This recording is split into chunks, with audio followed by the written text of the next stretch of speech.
Ladies and gentlemen, g'day, and welcome back to the channel. My name's Economics Mate, and as the title suggests, yes, the tank we are talking about today has rocket jet boosters, but they're not what you think. We're talking, of course, about the BZ-176. Now, if you're wondering how to get this tank, well, you're going to need 300 of these hammer currencies, whatever you want to call them. And in order to get those hammers, you basically need to open these things here, which is called the souvenir machine. And if you open those, you'll get some hammers. And of course, if you open these lockers using the ID cards. So yeah, that's the only way to get the hammers. In other words, it's going to be very difficult to get yourself one of these tanks. But here it is. Here is the BZ-176, the brand new Chinese Tier 9 heavy tank. And yes, it does have rocket boosters, as you can see at the back there. Word of warning though. This tank is not like the one in PC. On the contrary, this is a Tier 9 heavy tank. So in PC, this is a Tier 10. And in PC, it is very, very strong. It's actually a very, very good tank. I would consider it to be borderline broken, especially considering the fact that it's actually got rocket jet boosters in PC. But in Blitz, it's literally just an aesthetic look, as you can see. I believe Wargaming is going to, it's probably going to introduce rocket boosters or rocket jet boosters for this tank eventually, or maybe it might be just part of like a legendary camouflage. Who knows? We have to see what the future holds. But for now, yes, it's got those rocket jet boosters, but it actually doesn't work. Now, in terms of the tank, it is quite nice, actually. I'm going to go through the statistics in Blitzkit, but before we obviously begin, you can have a look at there. The whole armor is only 100 millimeters thick. It's not that strong.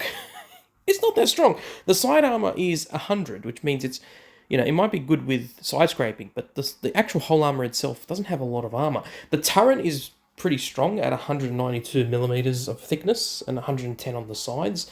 But again, it's nothing too crazy. Let's have a look at what Blitzkit says about this tank. And here it is. Here is the BZ-176 being shot at by another BZ-176. Now you can see, if you're facing this tank head on, you can clearly penetrate the front of the tank on the whole armor. It is quite weak. 100 millimeters of armor is not a lot. Now, if you are on a ridgeline, and you do sort of manage to sort of get into a position like this, your gun doesn't have a lot of, It doesn't have a lot of gun depression, which is, it's a given, being a heavy tank, but you can see it is actually much better in terms of its armor protection. Now, if I were to switch to the heat rounds, again, I won't be able to pen the front armor, but I will be able to pen the turret. The turret's not that strong. It's got a decent amount of armor, but the turret is not incredibly strong, which is understandable. So, yeah, you can see right there, you can pen all day long. Now, if I were to switch back to the AP, you will be able to pen it. Now, this point right here, this is actually a weak point, and this right there is in fact another weak point. Now this top part of the turret there is a weak point if you're able to hit it, but it's not necessarily a weak point, so to say. Now obviously the front of the tank, yeah, this is not a weak point either. Okay, cool. So again, these two top hatches right there are definitely weak points. But yeah, the armor on this thing is not amazing by any stretch of the imagination. So you need to play this tank very much like a pseudo medium tank rather than your conventional heavy tank. So let's have a look actually at the statistics of this tank. So let's say it is an autoloader. I will say it is an autoloader like the MBTB. The MBTB is an auto reloader. This is an autoloader. So let's say I'm running vents.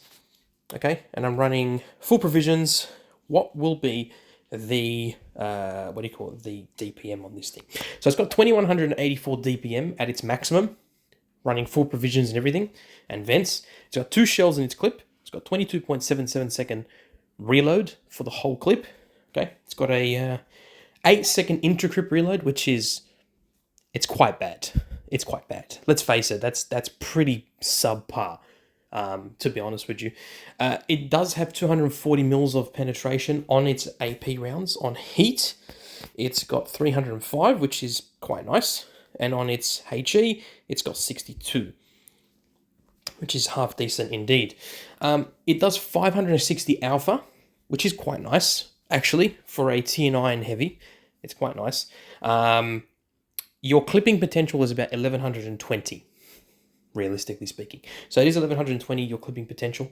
So it's pretty good.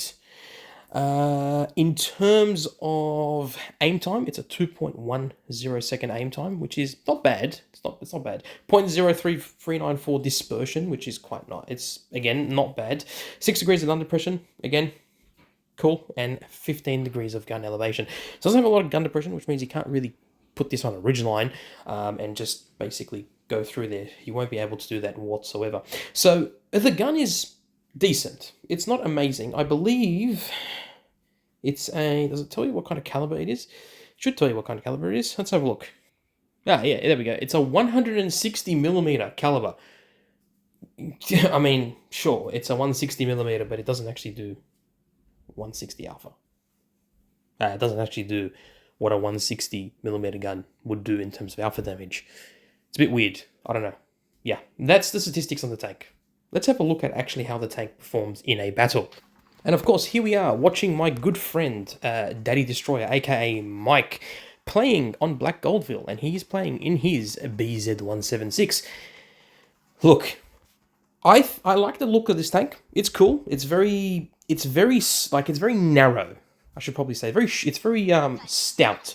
It's not long and big as you would expect a Chinese heavy tank to be. Like, look at the tier 9 Chinese, the BZ-58. Sorry, the BZ-68, sorry. Look at that tank, right? The Chinese tier 9 Tech 3 tank. It's quite long. It's got good armor, it's got a good gun, it's got good gun depression, it's got good DPM. It doesn't have an autoloader, like this does. But this is, I feel like it's not as good as people seem to think it is. Like, it's got a top speed of like 32 kilometers an hour, 33 kilometers an hour, so it's not that fast, right? It's not very quick. It's quick enough, but not quick in the sense that it's quick. You can see it's got an 8-second intra-grip reload. Not incredible at all. That Emil-1 managed to hit him straight away, and he's down to 1,805 hit points. He does not bend the first shell, which is unfortunate. Hit the turret of the Emil-1, so it didn't really pen. It's okay. The problem with this gun is that if it was an auto reloader, it would have been a lot better, because it would mean you only shoot one shot and just wait for that shell to be reloaded, and then you just shoot it again. You don't and use the last shell as technically a reserve shell. But the fact of the matter is, this is an autoloader. And because it's an autoloader and it has an 8-second intra-grip reload, that's crazy. This tank is in no way, shape or form as good as the MBTB, which I reviewed literally this morning. It's so much better. The MBTB is a lot better than this tank. Don't get me wrong. The alpha damage on this tank is quite fun, as he does take out, he does take out that Carnarvon right there. And he's on 972 hit points and 1 kill. But his ammo rack is damaged. He's on 629 hit points. That's nearly, that's more than 1,500 hit points gone.